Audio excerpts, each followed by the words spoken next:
Hi guys, welcome back to the channel. So today I'll be sharing with you how I make this peanut coated granite, which has been my side hustle for years. I mean, since my NYC days, from Ondo to Lagos to Abuja, and now in China. And this is still putting money in my pocket.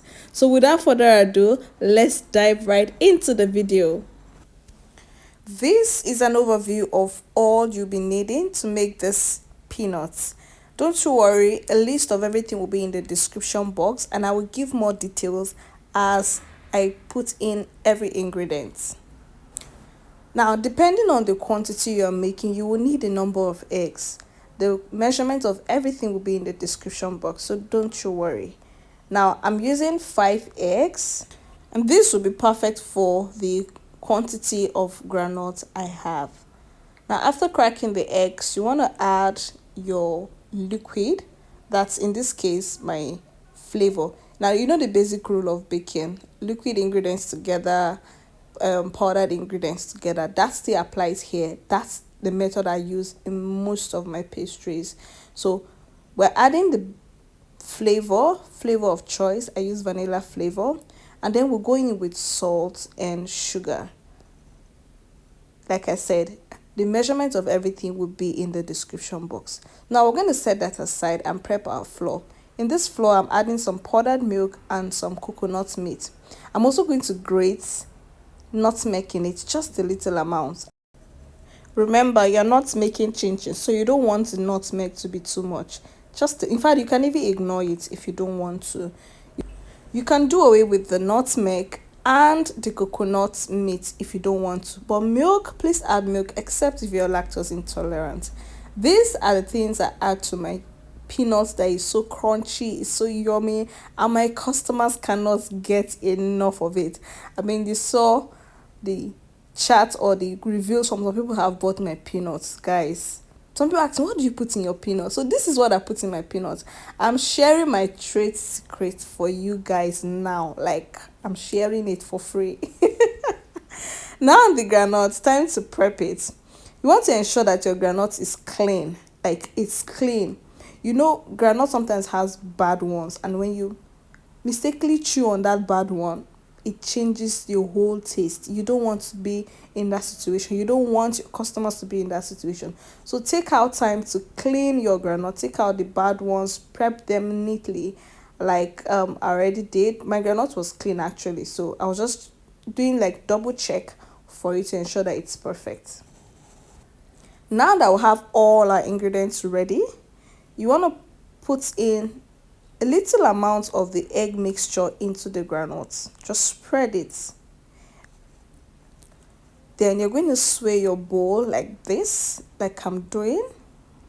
Do that till the egg mixture has touched every part of the granules.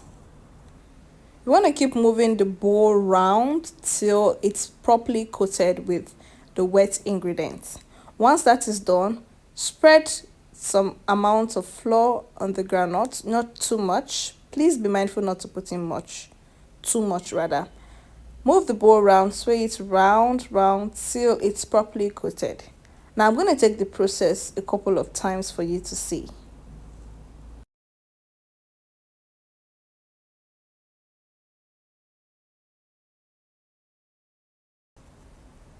We're going with the egg. Ensure that you're mixing your eggs as you go on so the sugar can keep melting.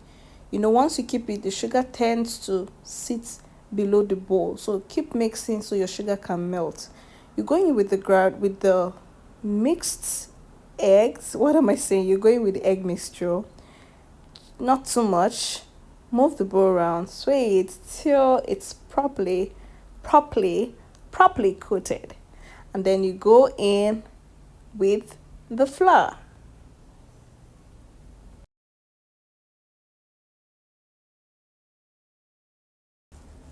You might start noticing that the granite is beginning to stick together. In that case, just take out time and separate it. Most times it happens when you put in too much eggs, the egg mixture, or it was concentrated at a particular point. So just separate it. It's not a big deal. Don't be scared. Your peanut is not going bad. Just separate it and keep going. Keep going. But you know what? That one, those ones that stick together like two or three, is actually my favorite. Like whenever I fry, I leave some on purpose so that when I fry it, I'm gonna take out those ones and eat. I mean, it's sweet. Imagine it forming a cake, like the granules and then the coats, the egg and everything just forming a cake with the granules inside.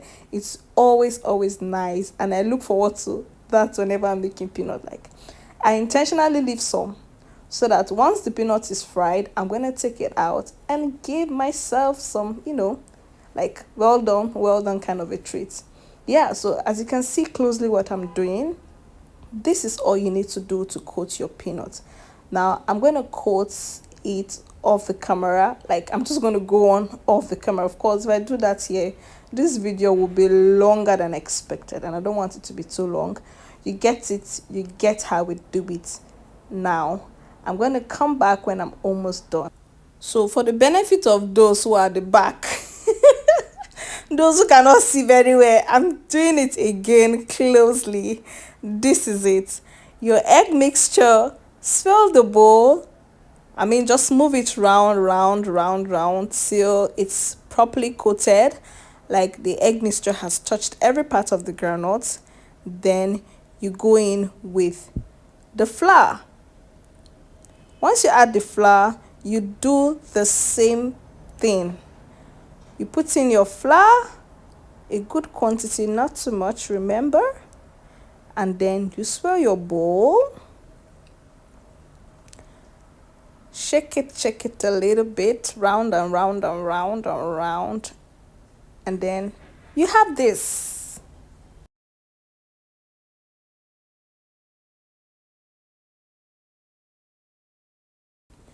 Whenever I'm cutting peanuts and I get to this point, I'm like, oh, thank you, Lord, for strength. Because, oh man, that's swelling of the bowl can be tiring. Like, it can be tiring, but we gotta do what we gotta do. And this has been putting money in the pocket, so we cannot complain. We'll do it joyfully. Even with the fatigue, we'll do it. And at the end of it, we'll smile. So don't get tired, don't get discouraged if you're just starting. It might be stressful, but I mean, you get the hang of it once you keep at it. And trust me, this will put money in your pockets. As a student, as a worker, as a mom, this is a good side hustle.